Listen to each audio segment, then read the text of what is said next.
आज का ये वीडियो हम लोगों का होने वाला है रिलेटेड टू सब कमेंट्स। पीछे हम लोगों ने सिद्धार्थ जी के साथ कुछ वीडियोस बनाए थे जिसमें हमने V2V, V2L चार्जिंग और जो PME के जो चार्जर्स हैं जो कि अर्थिंग ना होने पे भी वर्क करते हैं, वो भी सिर्फ इमरजेंसी केस के लिए कहा गया है। कुछ लोगों को ऐसा लग रहा है कि वो एक्चुअली में अर्थिंग रिलेटेड उसके अंदर कोई वायलेशन है, ऐसा नहीं है। लेकिन आप खुद सोचिए कि अगर कहीं आप जा रहे हैं, ट्रैवल कर रहे हैं और वहाँ अर्थिंग नहीं है और आप स्टकअप हो गए रास्ते में और आपके पास चार्जिंग का कोई ऑप्शन नहीं मिल रहा, तब आप क्या करेंगे? तो उसके लिए at least that can be use, ठीक है। तो इमरजेंसी के लिए यूज हो सकता है। और V2V, V2L से रिलेटेड भी कुछ कंफ्यूजन्स हैं, क्योंकि हमने दिखाया था कि टाटा का जो पोर्टेबल चार्जर है वो जो V2L अडेप्टर है, जो कि V2V, V2L सेम अडेप्टर है, उसके साथ अटैच करने पे चलता नहीं है, क्योंकि अर्थिंग का इशू है, क्योंकि उसके अंदर वो अर्थिंग मांगता है, बिना अर्थिंग के नहीं चलता। इशू नहीं कह सकते हम उसको, लेकिन वो उसमें सेटिंग नहीं है उस चीज़ के लिए। तब हमने PME का चार्जर लगा के बताया था कि उससे ये हो जाता है। तो उससे रिलेटेड कुछ कन्फ्यूजन्स हैं, AC DC सारी चीज़ों से रिलेटेड। मैं उतना टेक्निकल नहीं हूँ, सिद्धार्थ जी हमारे लिए यहाँ पे टेक्निकल एक्सपर्ट हैं और वो इस बात में गाइड करेंगे, क्लियर करेंगे। उससे रिलेटेड जो लोगों के कमेंट्स आ रहे हैं और क्वेरीज आ रही हैं उसके बारे में आज के इस वीडियो में हमारा मेन मुद्दा यही है, आपको क्लियर करना जो V2V, V2L और जो चार्जिंग से रिलेटेड अर्थिंग के इश्यूज़ हैं और जो बेसिकली AC DC करंट का जो भी ट्रांसफ़र होता है जब हम एक गाड़ी से दूसरी गाड़ी को चार्ज करते हैं या फिर एक नॉर्मल चार्जर से हम गाड़ी को चार्ज करते हैं, उन सारे केसेस के लिए।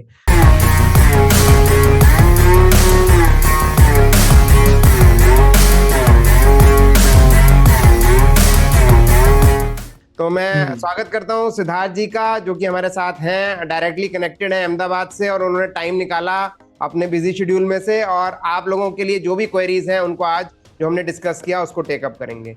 तो ओवर टू यू सिद्धार्थ जी, आप प्लीज बताएं थोड़ा सा इस बारे में, थोड़ा रोशनी डालें। जी बिल्कुल बिल्कुल। Thank you for inviting me again Gaurav ji. और बहुत ही अच्छा रिस्पांस मिला बाय द वे। हमने जो वीडियो वगैरह जो बनाए थे, जो एक्सप्लेनेशन वगैरह, बहुत ही प्यार मिला हमें लोगों का। और एक तरीके से देखने जाए तो अच्छी बात है कि लोग प्रश्न पूछ रहे हैं, उनको जानने की क्यूरियोसिटी रहती है कि भैया ये है तो इसमें क्या हो सकता है, या ये इशू है या वो इशू है, या इसमें और हम क्या कर सकते हैं, सब कुछ ठीक है। तो एक ये था कि भैया V2L का या V2V हम जो बात करते हैं, हमने जो वीडियो भी किया था उसके ऊपर, तो उसके ऊपर ये है कि भाई अगर V2V है तो वो तो DC टू DC ही करता है कार को, एक गाड़ी के DC से बैटरी से पावर निकाल के, DC पावर निकाल के दूसरी गाड़ी गाड़ी की बैटरी को DC पावर से चार्ज करता है, ठीक है। तो ये सब चीज़ें हम समझते हैं अभी कि सबसे पहले तो देखिए V2L की जब हम बात करें तो वो तो हो गया व्हीकल टू लोड। अब ये क्या होता है बेसिकली कि व्हीकल टू लोड माने कि व्हीकल है, मतलब कि गाड़ी, जो भी गाड़ी में V2L, ये जो V2L या V2V फीचर जो है ये इनेबल्ड है, सपोर्टेड है, तो उसकी गाड़ी की बैटरी का पावर लेके हम गाड़ी की बाहर का, मतलब व्हीकल के बाहर का कोई भी अप्लायंसेस, जो इलेक्ट्रॉनिक अप्लायंसेस, फिर चाहे वो कंज्यूमर इलेक्ट्रिक भी हो सकता है, इलेक्ट्रॉनिक भी हो सकता है, जैसे कि इलेक्ट्रिक इंडक्शन हो गया या फिर मिक्सर ग्राइंडर हो गया, कुछ भी, ठीक है। इनफैक्ट हम लोग 1 टन का AC तक उस पर चला सकते हैं, ये भी एक पॉसिबिलिटी है, ठीक है। तो ये तो हो गया व्हीकल टू लोड। दूसरा होता है व्हीकल टू व्हीकल, जिसमें हम एक गाड़ी से दूसरी गाड़ी में पावर ट्रांसफर करते हैं, ठीक है। तो अब ये काम कैसे करता है ये हम सबसे पहले तो समझते हैं, ठीक है। देखिए जब हम V2L की बात करते हैं तो V2L या V2V दोनों ही देखिए एक तरीके से बहुत ज्यादा सिमिलर ही है। V2L में हम कोई इलेक्ट्रॉनिक अप्लायंसेस लगाते हैं और V2V में हम दूसरी गाड़ी लगाते हैं। अब दूसरी गाड़ी भी हो सकती है, दूसरी इलेक्ट्रिक 3 व्हीलर भी हो सकती है, इलेक्ट्रिक 2 व्हीलर भी हो सकता है, कुछ भी हो सकता है, ठीक है। मोटा मोटी बात यही है कि जिसमें V2L सपोर्टेड है फीचर, V2L या V2V, उसकी बैटरी से हमें पावर बाहर निकालना है और हमें जिस दूसरी चीज को चार्ज करना है वो हम चार्ज कर सकते हैं, ठीक है। ये एक चीज है। देखिए तो अब होता कैसे है, अब जब हम गाड़ी जो V2L एडेप्टर जो है, जो हम व्हीकल इनलेट में लगाते हैं, गाड़ी के व्हीकल इनलेट में जब उसको लगाते हैं ना, तो वो सबसे पहले कनेक्ट होता है OBC, जिसको हम बोलते हैं ऑनबोर्ड चार्जर, उससे कनेक्ट होता है। अब ऑनबोर्ड चार्जर ये जो रहते हैं ना, जो जिसमें V2V, V2L सपोर्टेड रहते हैं, इसके ऑनबोर्ड चार्जर्स जो है वो बाय डायरेक्शनल रहते हैं। ये AC को DC में कन्वर्ट भी करते हैं और DC पावर जो रहता है बैटरी का, उसको AC में भी कन्वर्ट करते हैं। तो ये होते हैं बाय डायरेक्शनल। अब दूसरी जो गाड़ियां रहती जिसमें V2V, V2L नहीं होते, वो सिर्फ सिंगल डायरेक्शनल या यूनि डायरेक्शनल ही होते हैं, जो सिर्फ और सिर्फ एसी को डीसी में ही कन्वर्ट करेंगे। अब ओबीसी क्यों होते हैं ये तो हमने ऑलरेडी चर्चा कर ही ली है वीडियो में, ठीक है, लोग देख सकते हैं, वो पॉडकास्ट में भी शायद हमने चर्चा ऑलरेडी कर ली है इसके बारे में कि भैया क्यों होते हैं ओबीसी। क्योंकि हम एसी पे चार्ज करेंगे, बैटरी तो सारी डीसी पे होती है, तो ये ओबीसी जो होगा ऑनबोर्ड चार्जर वो एसी पावर को डीसी पावर में कन्वर्ट करके बैटरी को चार्ज करेगा। हालांकि जो पावर का जो लेवल जो है, मान लीजिए कि हम 3 किलोवाट पे कर रहे हैं या 7 पे कर रहे हैं, तो वो लेवल जो है वो कम ज्यादा नहीं होने वाला है, लेवल तो वही रहेगा, 7 है तो 7 किलोवाट ही रहेगा, पर वो एसी का कन्वर्ट होके डीसी में हो जाएगा, दैट्स ऑल, ठीक है। तो ये है, तो V2V में V2L में यही चीज है। अगर बाय डायरेक्शनल है तो हम बैटरी से पावर बाहर भी ले सकते हैं, और बाहर जब हम पावर लेंगे तो वो पावर कन्वर्ट होके आएगा कौन सा, एसी पावर आएगा। तो इसीलिए हम लोग 3 पिन प्लग जो है वो देते हैं, या 3 pin socket, sorry 3 pin plug नहीं, 3 पिन सॉकेट जो आता है वो हम देते हैं 16 एम्पियर का। तो 3 पिन सॉकेट जो होता है बेसिकली वो क्या होता है कि हमारे घरों में सब जगह पर रेसिडेंशियल में जहां पर एसी पावर ही होता है वहां पर ऐसे सेम टू सेम होते हैं, तो वही हम देते हैं। तो बस अब सिंपल है, बैटरी का जो डीसी पावर था वो अब एसी में कन्वर्ट होके आप इस सॉकेट के थ्रू, अब जो भी अप्लायंसेस है हमारे पास वो अप्लायंसेस हम सीधा उसको प्लग इन करना है और फिर हमें चार्ज करना है, दैट्स ऑल। अब अगर गाड़ी है तो गाड़ी का पोर्टेबल चार्जर हमें वो सॉकेट में लगाना है। अगर कोई दूसरा अप्लायंसेस है जैसे कि लैपटॉप का चार्जर हो गया, मोबाइल का चार्जर या फिर इंडक्शन हो गया, तो उसमें उनका जो पावर केबल या पावर कॉर्ड का जो प्लग होगा वो हमें लगाना है, सिंपल। तो ये जो रहता है ये बाय डायरेक्शनल रहता है। अब एक दूसरे जो थे कोई तो जो सब्सक्राइबर थे उनकी एक कमेंट ये भी थी कि भाई V2V में ऐसा नहीं होता है कि वो डीसी ही रहता है। देखिए इस केस के अंदर भी इस जो ये प्रश्न जो उन्होंने पूछा है इस पर भी मैं क्लैरिफाई कर देता हूं कि वो डीसी टू डीसी नहीं होता है, ठीक है। ये भी डीसी टू एसी सबसे पहले कन्वर्ट होगा, जिसमें जिस गाड़ी से हम पावर खींचना चाहते हैं, ठीक है, उस गाड़ी में सबसे पहले डीसी से एसी में कन्वर्ट होगा। वही एसी जो एडेप्टर अपना जो सॉकेट रहेगा उसमें हम लगाएंगे चार्जर, हालांकि चार्जर भी एसी ही है, ठीक है। चार्जर का जो हम प्लग लगाते हैं वो एसी है, चार्जर का जो आउटपुट रहेगा चार्जिंग गन पे जो जाएगा वो भी एसी ही रहने वाला है। और दूसरी गाड़ी पे जब हम वो लगाते हैं चार्जिंग गन पोर्टेबल चार्जर का, तो वो हम लगाते हैं कौन सा, टाइप 2 ही लगाते हैं, तो टाइप 2 जो है वो भी एसी ही है। अब जो दूसरी गाड़ी है, हम दूसरी गाड़ी के तो ऑनबोर्ड चार्जर जो है ओबीसी उसमें ही कनेक्ट होने वाली है ना चार्जिंग गन सीधी, तो वो ओबीसी का काम क्या है, एसी टू डीसी कन्वर्ट करना, और डीसी वो जो डीसी होगा उससे बैटरी को चार्ज करना। तो एक तरीके से वो एसी टू एसी ही होने वाला है, डीसी का कोई इसमें डीसी डीसी कन्वर्जन वगैरह ऐसा कुछ भी नहीं होने वाला है। हाँ, दूसरी एक जो बात है कि टाटा ऐसा कुछ V2L देता है कि भाई जिसमें दोनों साइड पे ना गन्स लगी हुई रहती है, एक साइड पे मेल पार्ट हो गया, फीमेल पार्ट है, ऐसा कुछ, अगर दोनों साइड पे फीमेल पार्ट्स जो है वो लगे हुए रहते हैं गन के दोनों उसमें दोनों एंड पे। तो हाँ, उसमें शायद से ऐसा हो सकता है, I am not aware about it. एक एक्चुअल मुझे पता नहीं है कि ऐसी कोई प्रोडक्ट टाटा के पास अभी फिलहाल है कि नहीं, मैंने भी नहीं देखा है कोई चार्जर उनका। मैंने exactly. लोगों से पूछा है, उन्होंने कहा हमने देखा ही नहीं है अभी तक V2V चार्जर। एग्जैक्टली उनका एक V2L एडेप्टर टाइप है, जैसा हमारा जो V2L एडेप्टर है वो देखा है, उस टाइप का है, वो मुझे पता है। पर ऐसा टाइप का जो दोनों एंड्स पे जो गन आती है वैसा टाइप का मैंने अभी तक देखा नहीं है। और अगर मान लीजिए कि वैसा कुछ है भी इन केस, तो वो जो गन रहेगी वो तो एसी ही रहने वाली है, मतलब कि टाइप 2 रहने वाली है। अगर टाइप 2 है तो वो एसी पावर ही एक तरीके से दोनों साइड पे वो करने वाली है, मतलब डीसी टू एसी करेगा, फिर एसी को पहुंचा के वो गाड़ी फिर उसको एसी को डीसी में कन्वर्ट करेगी। एग्जैक्टली मैं सही समझा? तो वो होने वाला तो एसी टू एसी है दोनों गाड़ी में। एग्जैक्टली कन्वर्जन का जो पार्ट है वही सिर्फ ओबीसी जो है वो करेगा, चार्जर ओबीसी करेगा। हाँ एग्जैक्टली।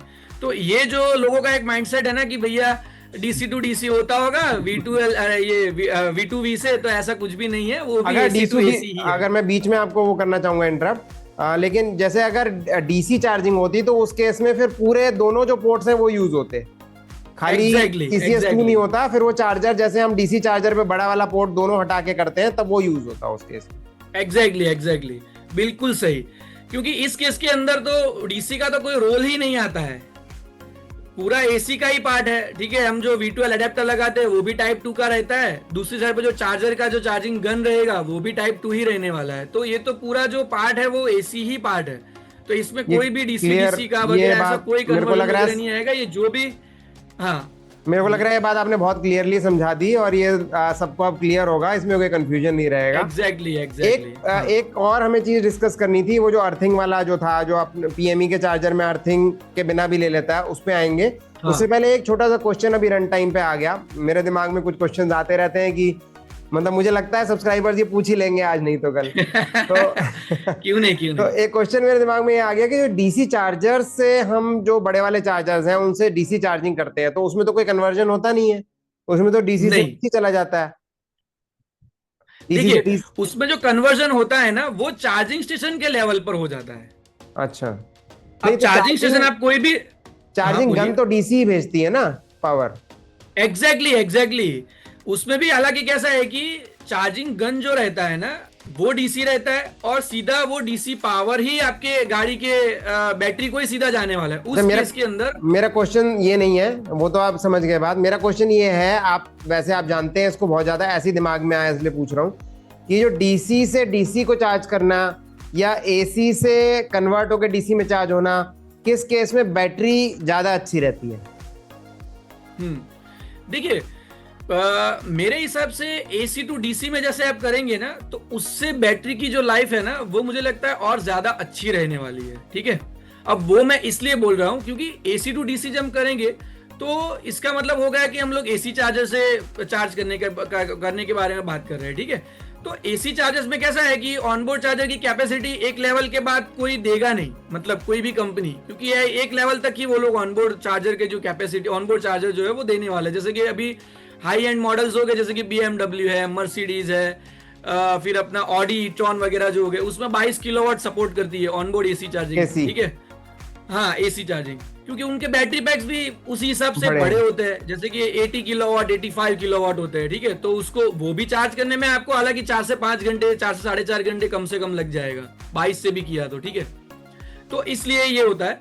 पर डीसी से अगर डायरेक्टली आप चार्ज करो तो उसका मतलब क्या है कि ओबीसी तो सबसे पहले तो बाईपास हो गया, अब सीधा वो बैटरी को ही जाने वाला है। अब बैटरी को सीधा जाएगा मतलब कि वो हाई पावर, मतलब 30 किलोवाट से, तो जैसे हमने बात की थी पॉडकास्ट में कि 30 किलोवाट से तो डीसी शुरुआत करता है, तो वो 60 किलोवाट से अगर आपने किया तो आपका हार्डली 1 से 1.5 घंटे, ज्यादा से ज्यादा 1.25 घंटे में तो वो फुल चार्ज कर देगा वो।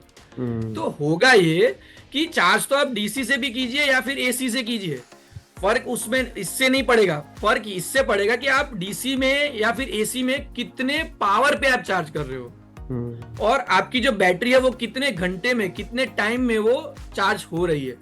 जितना आप ऐसा सोचोगे कि मुझे बहुत अभी और मुझे जल्दी चार्ज करना है और मुझे जल्दी चार्ज, जैसे कि आप किया EV6 वगैरह देख लीजिए, उसमें वो लोग प्रोवाइड करते हैं कि 120 किलोवाट डीसी फास्ट चार्जिंग, जो कि 18 मिनट में या 20 मिनट में ना 50% या 60% तक वो चार्ज कर देगा। BE6 में 175 है। हाँ, तो वो अल्ट्रा फास्ट चार्जिंग है वो, ठीक है। तो अभी सोच के एक बार देखिए, आप इतना बड़ा बैटरी पैक है, आप 10 घंटे पावर डालने वाला जो था उसके मतलब 10 घंटे डालने वाला करंट जो है वो आप सीधा 15-17 मिनट 20 मिनट में डाल दे रहे हो, ठीक है। तो आप सोच के देखो कि क्या हालत हो जाती होगी बैटरी की। हालांकि इसका मतलब ये नहीं है कि किया EV6 की बैटरी पैक वगैरह खराब हो जाएगा वगैरह, नहीं है, ऐसा भी नहीं है। लॉन्ग टर्म में आपको ये असर वगैरह दिख सकते हैं।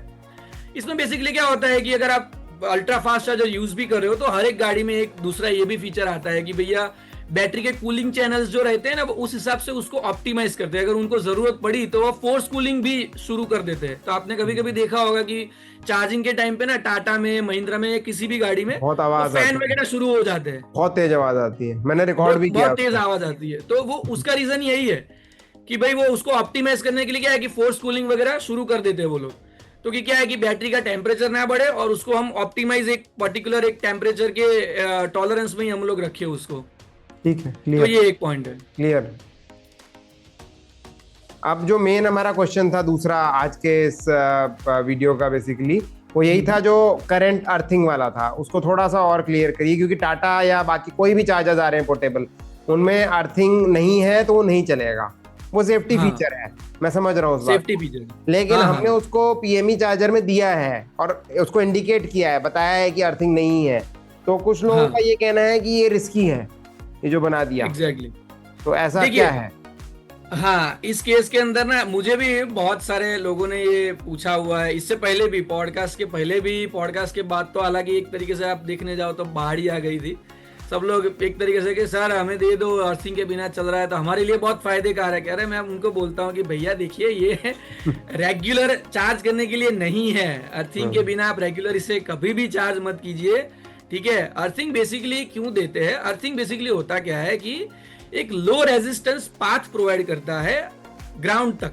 ठीक है, जमीन में उसको डालते हैं ना हम, तो एक लो रेजिस्टेंस पाथ प्रोवाइड करता है। वो पाथ क्यों होता है, तो वो पाथ इसलिए होता है कि मान लीजिए आपकी जो चार्जर है या गाड़ी की जो चेसिस वगैरह है, बॉडी है, जहां से करंट हो सकता है, पॉसिबिलिटी है एक तरीके से, मैं नहीं बोल रहा होगा ही, मे बी कोई फॉल्ट की वजह से करंट लीक होता है, लीकेज या ऐसा कुछ होता है। ठीक है, अगर अर्थिंग है ना तो वो लो रेजिस्टेंस के पाथ के थ्रू सीधा ग्राउंड में वो चला जाएगा करंट। तो उससे होगा ये कि किसी भी यूजर को वो बॉडी को टच करने से या फिर चार्जर को टच करने से, चार्जिंग गन को, हालांकि चार्जिंग गन तो फाइबर बॉडी पूरा रहता है तो उसमें तो कोई पॉइंट ही नहीं है, पर गाड़ी का जो चेसिस हो गया या किसी और कोई इलेक्ट्रिकल पार्ट, लाइव पार्ट वगैरह हो गया, तो उसको टच करने से जो शॉक लगता है ना, तो वो शॉक नहीं लगेगा लीकेज की वजह से। ठीक है, तो ये रीजन होता है कि हम लोग उससे अर्थिंग प्रोवाइड करवाते हैं। ठीक है, तो ये एक रहता है। तो ये फीचर हमें देना इसलिए पड़ा क्योंकि अब हालांकि देखिए टाटा और महिंद्रा है, फिर जितने भी ओईएम्स है वो भी जो भी चार्जेस दे रहे हैं ना, वो कंपलसरी अर्थिंग वाले दे रहे हैं, क्योंकि ये भी एआरआई का एक स्टैंडर्ड है। ये भी मैं एडमिट करता हूं कि एआरआई का स्टैंडर्ड है, और ये स्टैंडर्ड भी एआरआई ने सेफ्टी की वजह से ही रखा हुआ है। ठीक है, अब होता क्या था इस स्टैंडर्ड इस केस के अंदर कि बहुत सारे कस्टमर्स की ना एक कंप्लेंट होती थी कि सर आपके इसमें ना अर्थिंग का प्रॉब्लम आ रहा है, दूसरा कोई तो चार्जर है वो चल रहा है, इसमें आपके केस में अर्थिंग का प्रॉब्लम आ रहा है, तो इसलिए ना मैं आपका जो चार्जर है मैं रिटर्न कर देता हूँ। ठीक है, तो अमेजोन से या हमारी वेबसाइट से अगर किसी ने परचेज है तो बहुत सारे चार्जर ना हमें रिटर्न आ जाते थे इस तरह से। फिर हमने सोचा कि यार अगर इसी तरह से करते रहे तो मैं अपने फायदे की सिर्फ बात नहीं कर रहा हूँ, पर कस्टमर का भी देखने की जरूरत है, क्योंकि बहुत सारे कस्टमर्स अभी भी इस प्रॉब्लम की वजह से ना बहुत सफर कर रहे हैं अभी भी। कभी कभी गांव में अगर जाते हैं तो वहां अर्थिंग वगैरह प्रॉपर नहीं होता है।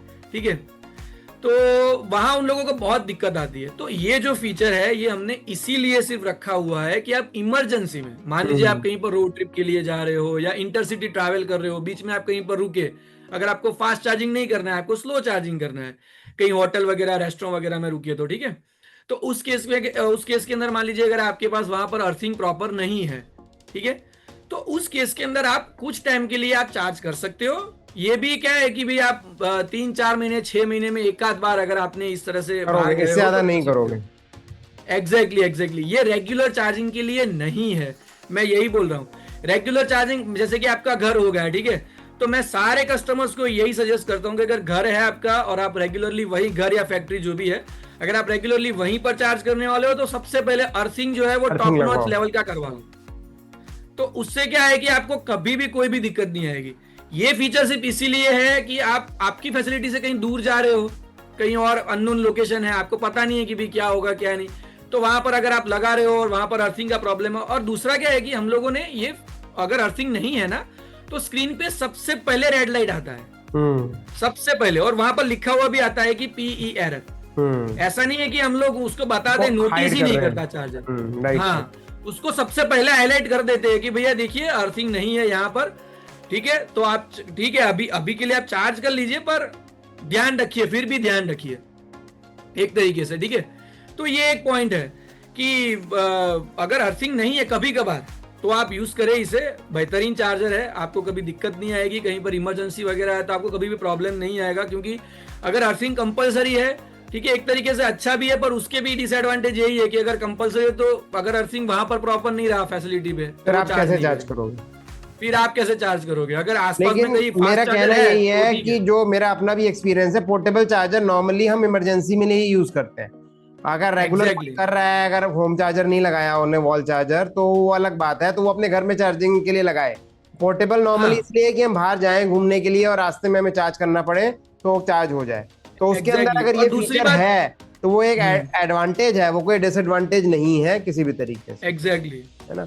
एक चीज सर इसमें और और मुझे इसमें पूछनी है, कुछ लोगों की क्वेरी आई कि बोलिए। जैसे उनके यहाँ अर्थिंग नहीं होती, बहुत से लोगों के पुराने घर हैं उनमें अर्थिंग नहीं होती, इनफैक्ट हाँ नए घर में भी बहुत से लोग अर्थिंग नहीं लगवाते हैं। तो एक तो हाँ अर्थिंग वो होती है जब हम सोलर का पूरा सेटअप लगाते हैं, तो वो तो बहुत स्ट्रॉन्ग अर्थिंग होती है, क्योंकि सोलर बहुत का ही। जो पैनल होता है वो उसको बहुत ज्यादा हैवी अर्थिंग चाहिए।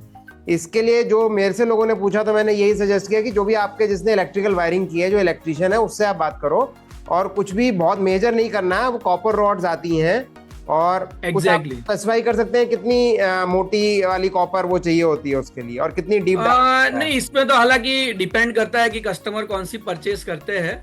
इसमें 12 इंच वाली एक तो आती है कॉपर रॉड आती है। इसमें इसमें भी कैसा है कि अगर मैं आपको मान लीजिए कि प्योर कॉपर रॉड ही चाहिए, ठीक है, सॉलिड प्योर कॉपर रॉड चाहिए, वो भी एक ऑप्शन है। दूसरा कॉपर आता है, पर उसमें क्या है कि प्लेटेड कॉपर आता है, कि वो हो सकता है कि ब्रास का भी हो या किसी और हाँ, फिर मटेरियल का वो हो, अपना ऊपर अच्छा, प्लेटिंग हाँ। वगैरह कॉपर की आएगी, इस तरह के भी आते हैं।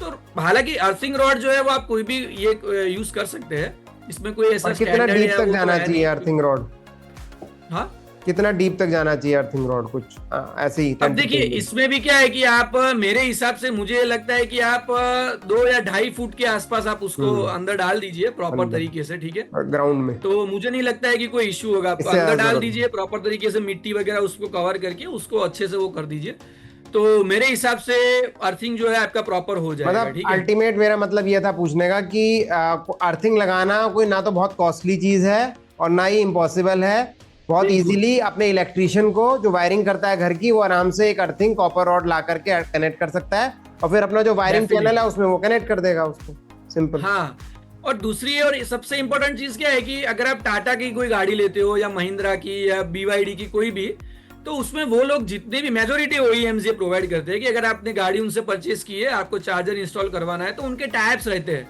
अच्छा। तो सबसे पहले ना, हाँ, सबसे पहले वो सर्वे के लिए आते हैं, आपका इलेक्ट्रिसिटी बिल मांगते हैं वो लोग, कि भैया देखते हैं सबसे पहले कि सैंक्शन लोड आपकी फैसिलिटी लोड पे कितना कितना है? है। हाँ, तो ये बहुत अच्छी चीज है, ये टाटा है, महिंद्रा है, सब लोग ये प्रोवाइड करते हैं, ठीक है, MG सब। तो वो लोग क्या है कि जब इंस्टॉल करने आते हैं ना, तो वो लोग सबसे पहले सब कुछ सर्वे करने के बाद अर्थिंग वगैरह प्रॉपर कर देते हैं। उसके बाद जो बॉक्स वहां पर लगा है उसका इलेक्ट्रिकल कनेक्शंस वगैरह है, वायरिंग सब है, वो अप टू डेट करके एक बार कमीशनिंग अच्छे से कर देते हैं, और उसके बाद ही आपको सजेस्ट करते हैं कि भैया अब आप चार्ज कीजिए। हम्म। तो ये बड़ी अच्छी बात है। तो नहीं, अगर मान ये लीजिए कि आप टाटा वगैरह के चार्जर गाड़ी वगैरह परचेस कर रहे हो, ठीक है, तो स्टार्टिंग में तो वो आपको इंस्टॉलेशन वगैरह अच्छे से करके देगा। उसके बाद अगर आपको करना है किसी और फैसिलिटी पे, तो उस केस के अंदर आपको अर्थिंग वगैरह जो है उसका ध्यान रखना है। किसी भी लोकल इलेक्ट्रिशियन को आप बोलिए कि भैया इस तरीके से है, आपको अर्थिंग रॉड अगर चाहिए तो वो आपको फ्लिपकार्ट, अमेजोन पर ऑनलाइन भी मिल जाएगा, ठीक है, 600-700 रुपए में ही मिल जाएगा, ठीक है। तो आप वो भी परचेस करके और उसको दे सकते हैं और इलेक्ट्रिशियन को। दूसरा ये भी है ना, अगर कुछ लोगों के यहाँ जैसे अपार्टमेंट्स हैं, कुछ ऐसा है, या गाड़ी बहुत हाई बैटरी पैक नहीं है, जैसे टियागो वगैरह आती है या कॉमेट होती है, तो उसमें तो उनको फिर होम चार्जर लगाने की कोई आवश्यकता नहीं है। मेरे से क्वेरी करते हैं हाँ लोग। एग्जैक्टली। मैंने कहा जब वो तुम्हारी रात में 4-5 घंटे में चार्ज हो जानी है, ओवरनाइट भी हो जाएगी, तो क्यों होम चार्जर लगाना है? जितना स्लो चार्जिंग हम हाँ करेंगे गाड़ी को, उतना ही अच्छी लाइफ रहेगी उसकी। तो उस हाँ केस हाँ, में तो बिल्कुल फिर ये है बिल्कुल। कि टाटा या महिंद्रा तो उनको करा के देगा नहीं उसको, तब उनको तो खुद से ही कराना पड़ेगा अर्थिंग जो है। एग्जैक्टली। हाँ, तो यही केस एग्जैक्टली। आते हैं, यही क्वेश्चन आते हैं। ठीक है, तो नहीं, सर सही ये बात है। सारी चीज क्लैरिफाई हो गई। आप और कुछ इसमें ऐड करना चाहेंगे अपने तरफ से तो ओके है, वरना आज का ये वीडियो हम लोग एंड करते हैं। एंड आई होप कि लोगों को इससे काफी हेल्प मिलेगी, और जो भी कंफ्यूजन था V2V V2L वाला, वो पूरी तरह से क्लैरिफाई हो पाएगा। Definitely definitely. तो इसी के साथ हम इस वीडियो को एंड करते हैं, और भी अगर आप लोगों की कोई क्वेरीज होंगी तो उसके रिलेटेड हम लोग इसी तरीके से आप लोगों को उसको पूरा सॉल्यूशन देंगे, जिससे कि आपका बेसिकली जो अल्टीमेटली आपको अपनी ईवी चार्जिंग जो करनी है वो सीमलेस हो, स्मूथ हो, आपको कोई उसमें रिस्क इन्वॉल्व ना हो और कोई आपको परेशानी ना आए। बाकी अगर आपके कोई चार्जर्स हैं भी, जो एग्जिस्टिंग चार्जर आपने लिए, उनमें कोई समस्या भी आती है, तो मैं एक चीज़ ऐड करना चाहूँगा कि आप यहाँ PME से उसको प्रॉब्लम आती है तो रिपेयर भी आप करा सकते हैं। उनकी वेबसाइट के ऊपर पूरे ऑप्शंस दिए हैं, आपको फॉर्म भरना है या एड्रेस है, कॉन्टैक्ट डिटेल्स हैं, तो वो लिंक में हम नीचे ऐड कर देंगे, तो वहाँ से आप जो है जा करके और रिपेयरिंग भी करा सकते हैं उसको। क्योंकि अल्टीमेट एम जो है आपका भी ये है, पीएमई में भी इनका ये है कि ज़्यादा ई वेस्ट ना कलेक्ट हो और बेसिकली हम उसी को रीयूज कर सकें, किसी भी चीज़ को बार बार नया ना खरीदा जाए उसको। और रिपेयरिंग कॉस्ट ऑब्वियसली नया लेने से कम ही आती है। हाँ, अगर बिल्कुल ही बेकार हो गया चार्जर तब एक अलग बात है, तब तो नया लेना ही पड़ेगा। तो ठीक है सिद्धार्थ जी, थैंक यू आज के इस कंप्लीट सॉल्यूशन के सेशन के लिए। तो फिर एक और किसी सेशन में मिलते हैं, फिर कुछ नई क्वेरी के साथ जो बिल्कुल आप लोगों की बिल्कुल आएंगी। सर। तब तक के लिए ईवी चलाएं, पर्यावरण बचाएं।